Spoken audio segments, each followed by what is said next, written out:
Ancient history में next lecture में हम इतिहास जानने के स्रोत, प्री एग्जाम में ऑब्जेक्टिव टाइप के क्वेश्चन आते हैं उनमें ऐसे पूछे जाने लग गया है, और मेंस में भी अगर 5 नंबर का पूछा जाए तो आप इसमें से इस लेक्चर को देखने के बाद लिख सकते हैं। बाकी जो प्रॉपर स्रोत हैं उन्हें हम हर लेक्चर के साथ में अलग से देखेंगे। और आर्ट एंड कल्चर का भी हिस्सा है ये पूरा का पूरा लेक्चर। आर्ट एंड कल्चर में पूरा यही पढ़ाया जाता है, ठीक है। चित्रकारी पढ़ाई जाती है, वहाँ पे पेंटिंग्स पढ़ाई जाती हैं, स्थापत्य कला पढ़ाई जाती है, साहित्य पढ़ाया जाता है, तो ये आर्ट एंड कल्चर में भी होता है। बट यहाँ पे हम हमारी तरफ से ओवरव्यू में कंप्लीट देख लेते हैं। ओके, तो इतिहास जानने के स्रोत, इतिहास कैसे पता चलेगा ये तो मैंने आपको बता दिया कि हम या तो पुरातात्विक तरीके से जान लें, खोद करें, खुदाई करें, वहाँ पे उत्खनन करें, और वहाँ जो हमें मिल रहा है उसे उठाएं, उसकी कार्बन डेटिंग के आधार पे हम उसकी आयु निर्धारित कर लें, और फिर अपना दिमाग लगा के, जितनी भी छोटी बुद्धि बड़ी बुद्धि है उसका दिमाग लगा के हम ये सोच लें कि क्या यूज किया जाता होगा। जरूरी नहीं है कि हम जो सोच रहे हैं वही यूज किया जा रहा होगा, हो सकता है डेट हम सही निकाल लें लेकिन जो यूज है वो प्रॉपर सही नहीं है। फिर भी आज के समय के हिसाब से और सारे हिस्टोरियन मिलके कोई ऑथेंटिक तरीके से ही हिस्ट्री तैयार करते हैं, तो वो फाइनल डिसीजन करके एक निष्कर्ष पे पहुंच जाते हैं। ओके, दूसरा साहित्यिक है और तीसरा विदेशी यात्री। तो पुरातात्विक में एक तो होते हैं अभिलेख। अभिलेख क्या होते हैं? राजा महाराजाओं की प्रशंसा में प्रशस्ति लिखी जाती थी, ठीक है। या तो पत्थर पे लिख दिया और गाड़ दिया, छोटा सा पत्थर, लाइक अभिलेख आप यहाँ देखते हो ना कि जब आप रास्ते पे चलते हैं साइड में पत्थरों पे लिखा होता है कि अजमेर 25 किलोमीटर 20 किलोमीटर, ऐसे ही उसी तरीके के पत्थर गड़े होते हैं रास्ते में, और वहाँ कहीं ना कहीं ये लिखा हुआ होता है कि इस सम्राट ने इस पर आक्रमण करके इस तरीके से जीत लिया। अब उससे अभिलेख से क्या पता चलेगा?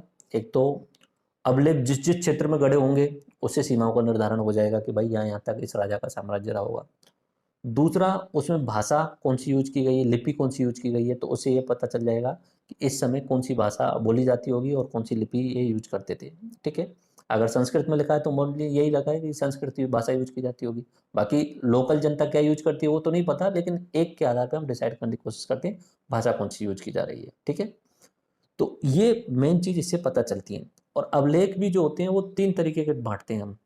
एक होता है अपना पत्थर अभिलेख, पाषाण अभिलेख जिसे बोलते हैं।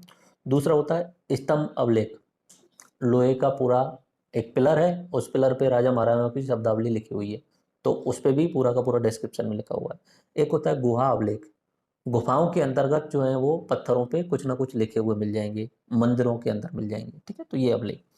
दूसरा सिक्के, सिक्के मिलते हैं, तो सिक्के में क्या होता है, शुरुआत में तो मिट्टी के सिक्के ही होते थे, और वो जैसे आईबीसी में जो सिक्के मिले हैं वो मोहर के रूप में यूज किए जाते थे, क्योंकि उस समय मुद्रा का प्रचलन ही नहीं था।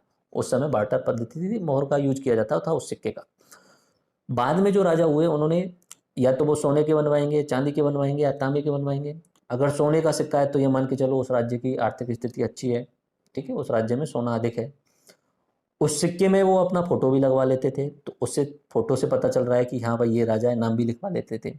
सिक्के में वो देवी देवताओं की फोटो भी लगाते थे, तो पता चलता था कि राजा कौन सा धर्म यूज कर रहा है।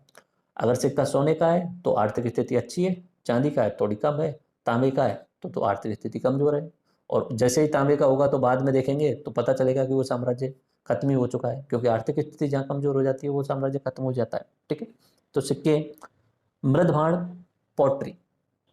पॉटरी नॉर्मली जो बर्तन होते हैं, जैसे पानी रखने का मटका होता है, तो या तो वो लाल रंग का होता है या काले रंग का होता है। अब काले रंग का मतलब वो कच्चा है, एक तरीके से प्रॉपर तरीके से उसे पकाया नहीं गया है उस तरीके से, ठीक है। एक हुआ काला रंग का, एक हुआ लाल रंग का, एक हुआ लाल और काला मिक्स दोनों करके, और एक होता है चित्रित दूसर मृदबाण, ठीक है, जिसपे हमने पेंटिंग की हुई स्पेशल।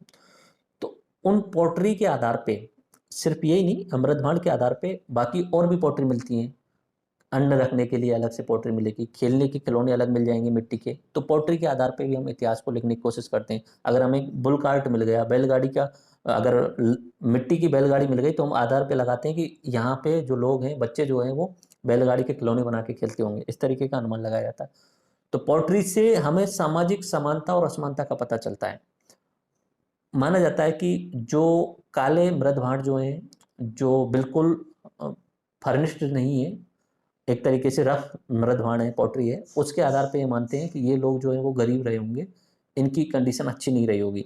लाल में मध्यम वर्ग शामिल कर लेते हैं, और चित्रित जो अपना दूसर मृत बाण है, ऐसा माना जाता है कि ये जो मटके यूज करते होंगे वो अमीर लोग होंगे, वही यूज करते होंगे, तो उससे सामाजिक समानता असमानता का पता चलता है। ओके, देन मुद्राएं, सील्स जो सिक्के में एक तरीके से शामिल होगी। मूर्तिकला और चित्रकला, मूर्ति मिलेंगी, नाम मिलेंगे, उस समय कौन सी कला रही होगी, इनके आधार पे हमें पता चलता है कि इतिहास स्रोत, ठीक है। इमारतों के आधार पे हम इतिहास, अब ये मूर्तिकला चित्रकला पूरी लेक्चर सीरीज अपना कला एवं संस्कृति में आती है, ठीक है। मूर्तिकला और इमारतों वाली पूरी लेक्चर सीरीज यानी स्थापत्य कला वाली, ये कला संस्कृति में आती है, ठीक है। तो यहाँ पे हम नहीं पढ़ेंगे उस चीज को। साहित्यिक को मैंने दो भागों में बांटा था, एक तो धार्मिक, एक धर्मेतर। धार्मिक में कौन कौन से, जैन, बौद्ध और हिंदू, ठीक है। अगर हम बात करें बौद्ध धर्म की तो त्रिपिटक है, जैन की बात करें तो भगवती सूत्र है, बाकी और डिटेल में हम देखते हैं थोड़ी देर में। और ब्राह्मण साहित्य को श्रुति और स्मृति दो भागों में बांट लेते हैं, ठीक है। धर्मेतर में जो अन्य चीजों के रिगार्डिंग है, ठीक है, अर्थशास्त्र, संगम साहित्य और ऐतिहासिक स्रोत अलग हैं। और विदेशी यात्री आते हैं, चीनी आते हैं, ग्रीक रोमन आते हैं और अरब वाले आते हैं, वो अपनी अपनी किताब लिखते हैं, उनमें है, ठीक है।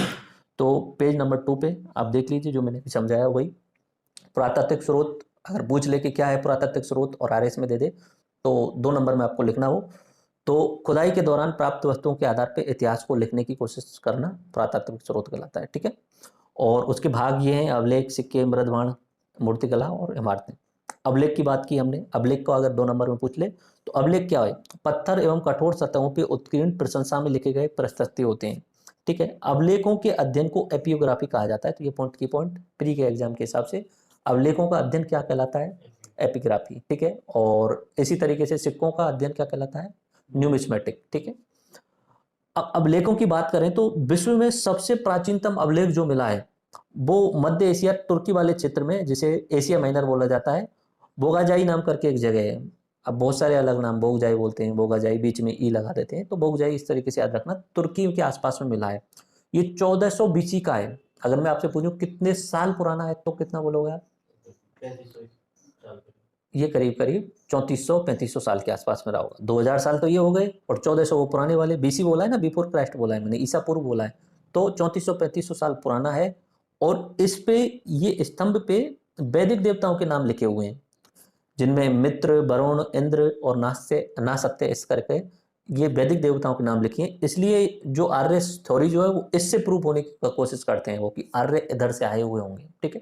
क्योंकि आर्यों में शुरुआत में जो ऋग्वैदिक सभ्यता आती है उसमें इंद्र का, वरुण का, मित्र का, इनका नाम सबसे ज्यादा आता है और इन्हीं का नाम वहां पे है, तो मान के ऐसा चला जाता है। उल्टा भी हो सकता है, वो यहाँ से घूमने गए हुआ, ऐसा भी तो हो सकता है, ठीक है। भारत में अगर की पॉइंट में अगर बात करें तो अभिलेखों को, भारत में सबसे प्राचीनतम जो अभिलेख हैं वो अशोक के मिले हैं, ठीक है। अशोक के अभिलेख मिले हैं जिसमें स्तंभ अभिलेख भी हैं, अपना प्रस्तर यानी पत्थर के अभिलेख भी हैं और गुहा अभिलेख भी हैं, तीनों तरीके के हैं, ठीक है। तो अशोक के अभिलेख के बारे में पहली बार खोज की है ब्रिटिश, जिसका नाम है टिफेन टेलर, ठीक है। टिफेन टेलर या टिफेन थेलर इस तरीके से नाम है। तो ये की पॉइंट्स के हिसाब से अब याद करना है तो कर लेना, प्री के एग्जाम में पूछा जा सकता है कि अशोक स्तंभों की खोज करने वाला व्यक्ति कौन था, टिफेन टेलर, और उनको पढ़ने वाला व्यक्ति कौन था, वो था जेम्स प्रिंसेप, ठीक है। जेम्स प्रिंसेप के द्वारा पढ़ा गया था और ये ब्राह्मी लिपि में लिखे गए थे। तो ब्राह्मी लिपि को पढ़ने वाला पहला व्यक्ति कौन था, ये जेम्स प्रिंसेप, काफी बार एग्जाम में पूछा गया है ये। अशोक के अभिलेखों को पढ़ने वाला पहला व्यक्ति कौन था, जेम्स प्रिंसेप, ओके। प्रकार क्या होते हैं, या तो शिलालेख होंगे, पत्थर लेख होंगे, ठीक है, या स्तंभ लेख होंगे पिलर पे, या गुहा लेख। साइड में देखें, एक तो अपना शिला पे लिखा हुआ है तो शिलालेख हो गया, पिलर दिख रहा होगा आपको, पिलर पे लिखा हुआ है, ठीक है, तो वो स्तंभ लेख हो गया, और गुफा के अंदर लिखा हुआ है तो वो गुहा लेख हो गया। क्या जानकारी प्राप्त होती है इनसे, क्या क्या जानकारी प्राप्त हो रही है, एक तो सीमा, क्योंकि जहां जहां पे वो गड़े हुए होंगे उससे पता चल जाएगा कि राजा यहाँ तक पहुंच गया होगा तभी तो वो काट सकता है, दूसरे के राज्य में कैसे काट सकता है, यानी बाउंड्री का पता चल गया। दूसरा, राज्य का शासन प्रशासन, उसने कुछ लिखे होंगे, धर्म के बारे में जानकारी दी होगी, धर्म के बारे में जानकारी दी होगी, और वहां पे उन्होंने कभी कभी ऐसे अपने आदेश दिए होंगे, उन आदेशों को भी लिखवाया होगा, ठीक है, कि आपको इस तरीके के नियमों को फॉलो करना है, तो वो यहाँ पे मिले होंगे, तो ठीक है। राज्य, शासन प्रशासन और युद्ध की जानकारी मिलती है, धर्म की जानकारी मिलती है, भाषा और लिपि की जानकारी मिलती है, ठीक है। मैप यहाँ पे मैंने यूज किए हैं, एनसीईआरटी में यूज किया गया फोटो है।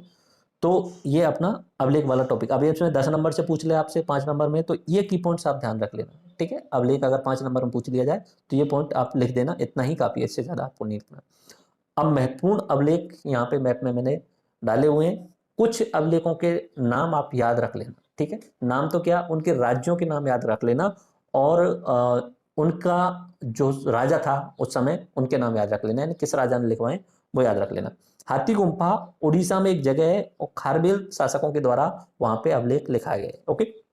जूनागढ़ यानी गुजरात में एक जगह है, गिरनार पर्वत है, वहां पे रुद्रदामन करके एक राजा हैं, उनके द्वारा वहां पे अभिलेख लिखवाए गए। नासिक क्षेत्र में अभिलेख लिखवाए गए गौतमी बलश्री के द्वारा, ठीक है। एहोल अभिलेख कर्नाटक वाले क्षेत्र में पुलकेशिन द्वितीय के द्वारा। अब एग्जाम में ऐसा पूछा जाता था प्री लेवल के एग्जाम में कि एहोल अभिलेख किसके द्वारा लिखवाए गए या किसके द्वारा उत्कीर्ण करवाए गए, तो पुलकेशिन सेकंड राजाओं के नाम। ये मोर इंपोर्टेंट, बाकी ऐसे तो बहुत सारे अभिलेख हैं, सबको याद करने जाओगे तो 500 600 1000 तक पहुंचेंगे, तो वो याद कर ही नहीं पाओगे। प्रयाग अभिलेख समुद्रगुप्त के द्वारा, तो हमें गुप्त साम्राज्य की बहुत सारी जानकारी मिल जाती है। मंदसौर में अभिलेख मिला है, वो यशोवर्मन के द्वारा लिखवाया गया था। ग्वालियर का जो अभिलेख है उसको हमें भोज प्रत्यार के बारे में जानकारी मिलती है, और भोज प्रत्यार के द्वारा वो लिखाए गए थे, ठीक है। यहाँ पे अशोक, इसके साइड में मैप आप देखिए, location of major rock edicts, जो अशोक ने प्रमुख अभिलेख लिखवाए थे उनकी लोकेशन है, उसके आधार पर आप देखिए कि हम सीमा का निर्धारण कर सकते हैं कि नहीं कर सकते, ठीक है। इस तरीके से पूरा अशोक का साम्राज्य बना सकते हैं कि नहीं बना सकते, कि या नीचे की साइड में साउथ में वहां तक जा रहा है, उत्तर में वहां तक जा रहा है, अफगानिस्तान तक, तो अफगानिस्तान तक अशोक का साम्राज्य रहा होगा तभी उसने लिखा हुआ है, तो इसके आधार पर सीमा का निर्धारण किया गया। ओके। उसके बाद में स्मारक और भवन, मूर्तिकला और पेंटिंग, ये अपना आर्ट एंड कल्चर का हिस्सा है। उत्तर भारत में नागर शैली के मंदिर बनाए जाते हैं, दक्षिण भारत में द्रविड़ शैली के, और बीच वाले क्षेत्र में बेसर शैली, यानी दोनों का मिक्स करके बनाया जाता है। ओके। सिक्के के अध्ययन को नेक्स्ट पेज पे आप देखिए, पेज नंबर 4 पे क्या बोला जाता है, न्यूमिस्मेटिक्स, ठीक है। धातु मुद्रा का चलन पहले तो मिट्टी के ही होते थे, ठीक है, बाद में धातुओं के आधार पे सोना चांदी तांबा, तो जिस तरीके का सिक्का होगा उसी आधार पे उस राज्य की आर्थिक स्थिति होगी, ठीक है। मुद्रा आकार चौकोर हो सकते हैं, आयताकार हो सकते हैं, वर्गाकार हो सकते हैं, बेलनाकार होते हैं, ये कोई मैटर भी नहीं करता है, ठीक है। आईबीसी में जो मोहरें मिली हैं उन्हें हम पंचमार्क या आहत मुद्रा बोलते हैं। आईबीसी के जो सिक्के मिले हैं उन्हें पंचमार्क या आहत मुद्रा, पंचमार्क टप्पा लगाने के लिए, सील लगाने के लिए। अब किस तरीके से यूज होता होगा भाई, आईबीसी में बहुत सारे अलग अलग शहर हैं, एक शहर से दूसरे शहर में व्यापार हो रहा है, बार्टर पद्धति पे हो रहा है, तो शहर से दूसरे शहर जा रहे हैं, तो सामान पे ठप्पा लगाने के लिए ये इसका यूज किया जाता होगा। उस समय जो था मुद्रा चलन में नहीं थी आईबीसी में। ओके। इससे क्या जानकारी प्राप्त हो रही है, सिक्के से सीमा की, समय निर्धारण, धर्म की जानकारी, अर्थव्यवस्था और शासक का नाम, ठीक है। धर्म की जानकारी कैसे, सिक्कों पे किसी देवी देवता का फोटो मिल जाएगा, ठीक है, नीचे आप देखेंगे बहुत सारे सिक्कों के फोटो लगे हुए हैं, ठीक है, तो उसमें देवी देवता का है, राजा का फोटो है तो राजा का फोटो से पता चल जाएगा कि राजा ऐसा था, और यह नाम लिखे हुए हैं अलग अलग समय पे, अलग अलग मुद्राएं, ये आप खुद देख लेना। बाकी जैसे जैसे साम्राज्य आएंगे ना, उन साम्राज्यों में याद कराऊंगा मैं, ठीक है, कि उस साम्राज्य में क्या जो मुद्रा का नाम था। ये सेकंड वाला मैप आप देखिए, इमेज आप देखिए, आप पहचान पा रहे हैं क्या, नीचे की साइड में ये आईबीसी की मोहर आप देख रहे होंगे, सींग वाली, एक सींग वाला, पेज नंबर 4 पे सेकंड इमेज, ठीक है, ये है पंचमार्क या आहत मुद्रा। ओके। मृदबाण लाल काले, लाल व काले चित्रित दूसर मृदबाण, ठीक है, काले हैं तो गरीब लोगों का आधार पे है, लाल व काले अगर यूज कर रहे हैं या लाल यूज कर रहे हैं तो मीडियम वर्ग है, और चित्रित धूसर मृदबाण अगर यूज कर रहे हैं तो अमीर लोग एक तरीके से यूज कर रहे होंगे। ओके। जानकारी प्राप्त हो रही है समय की और सामाजिक विषमता के बारे में। ओके। साहित्यिक स्रोत, साहित्यिक स्रोतों को दो भागों में बांटते हैं, एक होता है श्रुति, एक होता है स्मृति। उनमें ज्यादा स्पेशल अंतर नहीं है। श्रुति, श्रुति यानी सुनना, ठीक है, श्रुति यानी सुनना, स्मृति यानी याद रखना, ठीक है।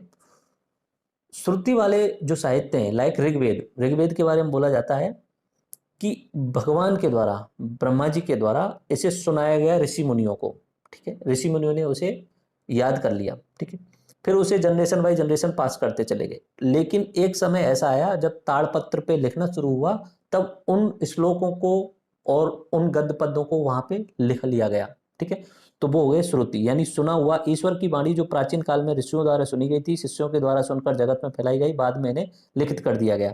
इसमें कौन कौन से आते हैं, वेद आते हैं, ब्राह्मण ग्रंथ आते हैं, आरण्यक ग्रंथ आते हैं, उपनिषद आते हैं। वेद तो ओरिजिनल है ही, ठीक है, ऋग्वेद, सामवेद, यजुर्वेद, अथर्ववेद, ठीक है, 4 वेद हो गए।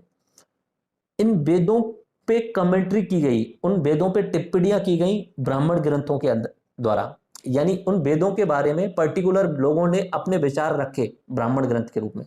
तो ऋग्वेद का आप देखिए, ऋग्वेद का ऐत्रेय ब्राह्मण ग्रंथ और कौशिकी ब्राह्मण ग्रंथ, प्री एग्जाम में यहां से सवाल बन सकता है, ठीक है। ऋग्वेद के ब्राह्मण ग्रंथ कौन से हैं? तो ऐत्रेय और कौशिकी। यजुर्वेद में शतपथ ब्राह्मण ग्रंथ है, सामवेद में पंचविश और तांडव ब्राह्मण ग्रंथ है, अथर्ववेद में गोपथ ब्राह्मण है। ओके, ये ब्राह्मण होते हैं। ब्राह्मण ग्रंथ मतलब वेदों पे टिप्पणियां करके और उन्हें सुना करके बाद में लिखित कर दिया गया। आरण्यक ग्रंथ, आरण्यक का मतलब क्या होता है? आरण्य मतलब क्या होता है? जंगल। आरण्य मतलब जंगल होता है, तो जंगलों में लिखे गए ग्रंथ, ठीक है। ये इसमें क्या होता है कि सोच, गहन सोच के करके लिखा गया उन्हें, मतलब ऋषि मुनि जंगलों में अपना तप कर रहे हैं और सोचते सोचते डीप मेडिटेशन करते हुए फिलोसफिकल विचारधारा अपनी देते हैं, तो उन्हें आरण्यक ग्रंथ बोला जाता है, ठीक है। और उपनिषद का मतलब होता है, उप का मतलब होता है पास आना, और निषद यानी बैठ करके ज्ञान प्राप्त करना, ठीक है। तो गुरु के पास में बैठ करके ज्ञान प्राप्त करना, यह उपनिषद है। स्मृति मनुष्य के स्मरण और बुद्धि से बने ग्रंथ जो वस्तुतः श्रुति के ही मानवीय विवरण और व्याख्या माने जाते हैं, ठीक है। अब क्या हुआ? श्रुति तो हुए ओरिजिनल टेक्स्ट, ठीक है, ब्रह्मा जी ने ऋषियों को बनाया कि ये फिक्स श्लोक है, वो श्लोक चलता रहा, जैसे गायत्री मंत्र है ओम भूर्भुवस्सुः, वो ओरिजिनल फॉर्मेट में चलता रहा, तो ओम भूर्भुवस्सुः जो है वो श्रुति है, ठीक है। अब इनका लोकल रूप में अलग अलग तरीके से उन्होंने डिजाइन करके अपने ग्रंथ बना दिए लोगों ने। उन चीजों को संस्कृत भाषा कठिन लग रही है, उनको समझ नहीं पा रहे हैं, तो इनका दूसरे फॉर्म में आसान भाषा में यानी मानवीय विवरण और व्याख्या कर दी गई, ठीक है। वेदांग हो गए, यानी वेदों को समझाने के लिए वेदांग बना दिए गए। महाकाव्य हो गए मानवीय स्वरूप में, वो श्लोक हैं उनमें से ही निकाल निकाल के महाकाव्य बना दिए, पुराण बना दिए और स्मृति ग्रंथ बना दिए, ठीक है। तो स्मृति और श्रुति दो चीज समझ में आ गई। श्रुति ओरिजिनल है और स्मृति मनुष्य को जितना याद रहा उसे दूसरे फॉर्म में अपनी भाषा में लिख दिया है, ठीक है। अब इसको हमने यहाँ पे नेक्स्ट पेज में जो है फ्लो चार्ट के थ्रू पूरा याद कराया है, और ये फ्लो चार्ट आपको याद रहना चाहिए, ये सबसे इंपॉर्टेंट फ्लो चार्ट है, ये याद रहना चाहिए आपको। इसमें से 100% एक सवाल आपको किसी भी एग्जाम में मिल जाएगा इस वाले फ्लो चार्ट में से। ओके, पहली बात तो साहित्यिक स्रोत में धार्मिक साहित्य, धर्मेतर और संगम साहित्य, ये स्रोत जो है वो साहित्यिक है, ठीक है। पुरातात्विक हम देख चुके हैं, विदेशियों वाला थोड़ी देर में देखते हैं। साहित्यिक स्रोत में 3 पार्ट हो गए, धार्मिक, धर्मेतर और संगम साहित्य, क्योंकि साउथ का इसलिए संगम को अलग से देख लिया। धार्मिक में ब्राह्मण, बौद्ध और जैन, तो बौद्धों के ध्यान रखना है त्रिपिटक, सुत्त पिटक, विनय पिटक और अभिधम्म पिटक, ठीक है। मिलिंद पानो, दिव्यदान और जातक कथाएं, ये किसकी हैं? बौद्ध धर्म से रिलेटेड ग्रंथ हैं। जैन धर्म से रिलेटेड कौन सी हैं? भद्रबाहु, भगवती सूत्र और कल्प सूत्र। प्री एग्जाम में डायरेक्टली पूछा जा सकता है 2 नंबर में, बौद्ध धर्म से संबंधित किन्हीं 4 ग्रंथों के नाम लिखिए, तो ये 4 ग्रंथ, ऐसे जैन धर्म से संबंधित 3 ग्रंथों के नाम लिखिए, तो ये 3 आपको याद होने चाहिए। ओके, बाकी लेक्चर आएंगे बौद्ध धर्म के, तब और अच्छे तरीके से हो ही जाएगा। ब्राह्मण जो या अपना हिंदू धर्म जो है उसके अलग अलग वेद जो ग्रंथ हैं उनको मैंने यहाँ लिखा हुआ है, और उनको आपको याद करना है कैसे भी करके, ठीक है। वेद तो याद है ही आपको, 4 वेद, और शुरू वाले 3 जो वेद हैं ऋग्वेद, यजुर्वेद और सामवेद, इनको वेद त्रयी बोला जाता है, उसमें अथर्ववेद शामिल नहीं होता है। ब्राह्मण ग्रंथ कौन कौन से हैं? ऐत्रेय, कौशिकी और गौपथ, और ब्राह्मण ग्रंथों का संबंध भी मैंने आपको बता दिया है, ठीक है। ध्यान रखना है कि ऋग्वेद का ऐत्रेय और कौशिकी है, ठीक है। उसके बाद में आरण्यक, ये भी आपको ध्यान रखने हैं। आरण्यक कौन से हैं? तैत्रीय, मैत्रायणी और ऐत्रेय। उपनिषद, छांदोग्य, कठ और बृहदारण्यक। वेदांग 6 आपको याद रखने हैं, वेदांग वाला पॉइंट आप याद रख लेना है। शिक्षा, कल्प, व्याकरण, निरुक्त, छंद, ज्योतिष। वेदांग कितने? 6, ये याद रखना है की पॉइंट में। उपनिषद के भी ध्यान नहीं रहे तो कोई दिक्कत नहीं है, बट ये वेदांग आपको याद रखनी है। शिक्षा, कल्प, व्याकरण, निरुक्त, छंद और ज्योतिष। उपवेद 4 याद रख लेना, आयुर्वेद, धनुर्वेद, गंधर्ववेद और शिल्पवेद।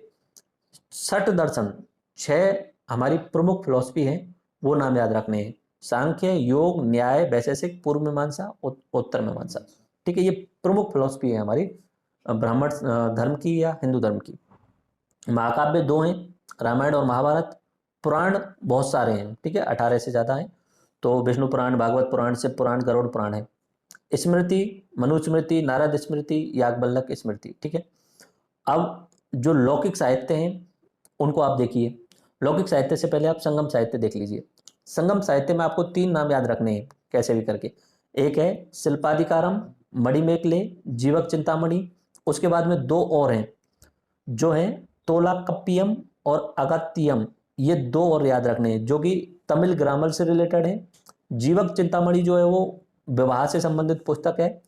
ठीक है, तो ये आपको 5 याद रख लेने हैं कैसे भी करके। शिल्पाधिकारम, मणिमेखले, जीवक चिंतामणि, तलाक्कप्पियम और अगात्तियम। और धर्मेतर में ये पूरी लिस्ट है। इनमें से इंपॉर्टेंट तो शुरू में लिखे हुए हैं और अगले पेज में पूरी लिस्ट दी हुई है। उनमें से मैं बोल दूंगा बट याद खुद को ही करने पड़ेंगे, उसमें मेरा कोई रोल है नहीं। कौटिल्य का कौन सा है? कल्लड़ का, पाणिनि का, विशाखादत्त का, कालिदास के माल्यविज्ञान निमंत्रम, मेघदूतम और रघुवंशम, और बाण का और कादम्बरी। प्री एग्जाम में, हर एग्जाम में पूछा जाता है ऑब्जेक्टिव टाइप वाले में। यहाँ पे नेक्स्ट पेज में सारी जो पुस्तकें वो इंपॉर्टेंट लिखी हुई है, डाली हुई है, लेकिन जो हाईलाइट किया हुआ है उन्हें ध्यान रखना है। भास्का, आप बताओ। स्वप्न स्वदत्तम, ठीक है, और चारुदत्ता। राजशेखर के प्रबंध कोश, काव्य मीमांसा, कर्पूर मंजरी, हर्षविलास और बाल रामायण। बाण भट्ट का हर्षचरित, बादशाहन का सुधार का मरीचिकट्टकम, ठीक है, मरीचिकट्टका बोलेंगे। सोमदेव का ललित विग्रहराज, नागसेन का मिलित पनो, ये बौद्ध धर्म से रिलेटेड है। ठीक है, बारामेर का व्रत संहिता, व्रत यानी बड़े लेवल की संहिता, व्रत। और भावभूति का उत्तर रामचरित, हेमचंद्र सूरी का कुमारपाल चरित्र, ठीक है, जयदेव का गीत गोविंद, विष्णु शर्मा का, ये तो फेमस है ही, भारत का तुलसीदास का, बिहारी लाल का सतसई, महेंद्र वर्धन बर्मन फर्स्ट का मत्तविलास प्राशन, हर्षवर्धन का रत्नावली, नागनंद और प्रियदर्शिका, पतंजलि का महाभाष्य, भरतर जी का नीति शतक एवं वाक्य पाद्य। ठीक है, ये जो है वो इम्पोर्टेंट प्री के एग्जाम में, इसमें हमारा कोई रोल नहीं है, रटना पड़ेगा आपको कैसे भी करके। ओके, अब हम बात करते हैं विदेशी यात्रियों के। तो विदेशी यात्री जो है वो 3 क्षेत्र के, एक तो चीनी, एक अरबी यानी आज के समय के सऊदी अरब, इराक, ईरान वाला क्षेत्र, और एक यूनानी और ग्रीक वाले, उधर की साइड से आए हुए, लैटिन वाले जो यूरोप वाला क्षेत्र है वहां से आए हुए। ठीक है, कुछ एक अफ्रीका से भी आए हुए थे। तो ये 3 तो आपको याद रखने हैं। चीन से कौन आए हुए हैं? फैयान, हेनसांग और तारानाथ, ये तिब्बत वाले क्षेत्र से आए हुए थे बौद्ध धर्म के बारे में जानकारी लेने के लिए। अब ये आएंगे तो भारत के बारे में अपना कुछ ना कुछ बता के जाएंगे, यहाँ से वापस जाएंगे अपनी पुस्तक में लिख के जाएंगे। ठीक है, ग्रीको रोमन आए, हेरोडोट्स, ये आया नहीं था एक्चुअली में, बट ये हेरोडोट्स जो है वो ग्रीक का सबसे प्रमुख व्यक्ति है जो घूमने में नंबर 1 था, और इसी को इतिहास का जनक भी बोला जाता है। ठीक है, हेरोडोट्स को इतिहास का जनक बोला जाता है, विश्व इतिहास का जनक। मेगास्थनीज, ये भारत आया था, ठीक है, चंद्रगुप्त मौर्य के समय पे, और ये राजदूत के रूप में आया था, और इसने कौन सी पुस्तक लिखी? इंडिका। टोलमी, ये ग्रीको रोमन व्यक्ति है। अरब से सुलेमान अल-बरूनी, मार्को पोलो और इब्न बतूता, ये लोग आए। इब्न बतूता अफ्रीका से आया था, लेकिन वो पूरा अरब ही कहलाता है। सहारा वाला जो क्षेत्र है, उत्तरी अफ्रीका का पूरा भाग जो होता है जहाँ पे मुस्लिम डोमिनेंस है, वहाँ पे वो अरबी कहलाता है। ओके, अब पुस्तकों के नाम याद रखने हैं। मेगास्थनीज की पुस्तक इंडिका, हेनसांग की पुस्तक सीयूकी, और अल-बरूनी की पुस्तक तहरीक हिंद। और हिस्ट्री का पिता कौन है? हेरोडोट्स, जिसकी पुस्तक का नाम क्या है? हिस्टोरिका। और फाहियान किसके समय पे भारत आया है? विक्रमादित्य के समय पे। ठीक है, तो ये हमारे हिस्ट्री जानने के स्रोत हैं। बाकी इनमें से जैसे कि अपना मृदबाण और अवलेख, ये हर लेक्चर के साथ में आते जाएंगे। जैसे जैसे लेक्चर बढ़ेंगे हर लेक्चर में ये अलग अलग दिखेंगे। जैसे आईबीसी में करेंगे तो उनकी मृदबाण हम पढ़ेंगे, उस समय की लिपियों को हम देखेंगे। ओके, एंड लास्ट में हम दोबारा से रिवाइज करते हैं। एंशिएंट हिस्ट्री हमारी चल रही है। लास्ट मैप जो मैंने आपको बोला था कि हर जगह मैं बार बार दिखाऊंगा। प्री हिस्ट्री में स्टोन एज और मेटल एज होती है, तो हम शुरुआत नेक्स्ट लेक्चर में जो करेंगे वो स्टोन एज से करने वाले हैं। स्टोन एज यानी पाषाण, ठीक है। पाषाण को बांटेंगे कितने भागों में? 3 भागों में। समय कौन सा है? 5 लाख से लेके 1000 बीसी तक का, और 3 भागों में अलग अलग बांट रहे हैं। तीनों के नाम क्या बोलेंगे हम? नवपाषाण, ठीक है। इतना याद रखना है। पुरा को भी 3 भागों में बांटेंगे, लेकिन वो ध्यान नहीं रखना। पुरा पाषाण जो होगा 10,000 बीसी तक रहने वाला है। ओके, उसके बाद में स्टोन के बाद में मेटल ये जाता है। मेटल के आधार पे 3 भागों में बांट लेते हैं, ठीक है। पहला होता है अपना ताम्र, उसके बाद में कांस्य और फिर लोहा, 3 हो गए। अब प्रोटो हिस्ट्री में अपना आईबीसी पढ़ते हैं। आईबीसी के बाद में आर्य इन्वेजन पढ़ा जाता है। आर्यों का उत्तर की साइड से आना और यहाँ पे आक्रमण करना, इस तरीके से बोला जाता है। बाकी सच्चाई किसी को नहीं पता।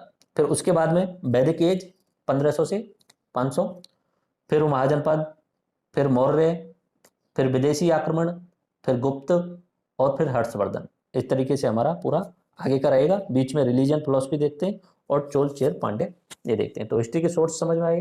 कितने तरीके से इतिहास को जाना जा सकता है? 3 तरीकों से। एक तो हुआ पुरातात्विक स्रोत, दूसरा हुआ साहित्यिक स्रोत, ठीक है, और तीसरा हुआ विदेशी यात्रियों के स्रोत, ठीक है। पहला पुरातात्विक। पुरातात्विक में भी अलग अलग भाग निकल के आ जाते हैं। सिक्के हो सकते हैं, मृदबाण हो सकते हैं, अभिलेख हो सकते हैं, इमारतें हो सकती हैं, मंदिर हो सकते हैं, ठीक है, चित्रकलाएं हो सकती हैं। ये हुआ पुरातात्विक। उसके आधार पे हम सीमा का निर्धारण, समय का निर्धारण, राजा का अगर सिक्कों पे नाम लिखा हुआ है, अभिलेख पे नाम लिखा हुआ तो राजा का नाम का निर्धारण ये कर सकते हैं। अर्थव्यवस्था का, वहाँ की कैसी अर्थव्यवस्था है, सिक्के के आधार पर अनुमान लगाया जा सकता है। ये हुआ पुरातात्विक स्रोत। दूसरा होता है साहित्यिक। साहित्यिक वाले को हमने 2 भागों में बांटा ओरिजिनली। संगम को हमने तीसरा एक्स्ट्रा ले लिया। एक हुआ धार्मिक, दूसरा हुआ गैर धार्मिक। धार्मिक में अपने ब्राह्मण धर्म के वाले देखे, वेद, वेदांग, उपनिषद, आरण्यक, ठीक है, उस तरीके से देखे। 6 दर्शन हमने देख लिए, 6 दर्शन, ठीक। उसके अलावा जैन धर्म के और बौद्ध धर्म के ग्रंथ देखे। संगम में 4-5 मैंने आपको नाम बताए। और गैर साहित्यिक में मैंने जो बताया, जैसे अर्थशास्त्र वाला बताया, राजतरंगिणी वाला बताया, इस तरीके से कर्ण का राजतरंगिणी। एंड उसके अलावा अपना यात्रियों में 3 जगह के यात्री याद रखने हैं, चीन वाले, अरब वाले और ग्रीक वाले। ग्रीक यानी यूनान वाले, तो उनके नाम आप रिवाइज कर लेना। तो इस तरीके से इतिहास जानने के स्रोत अपना कंप्लीट हुआ। नेक्स्ट लेक्चर में हम पाषाण काल से शुरू करते हैं।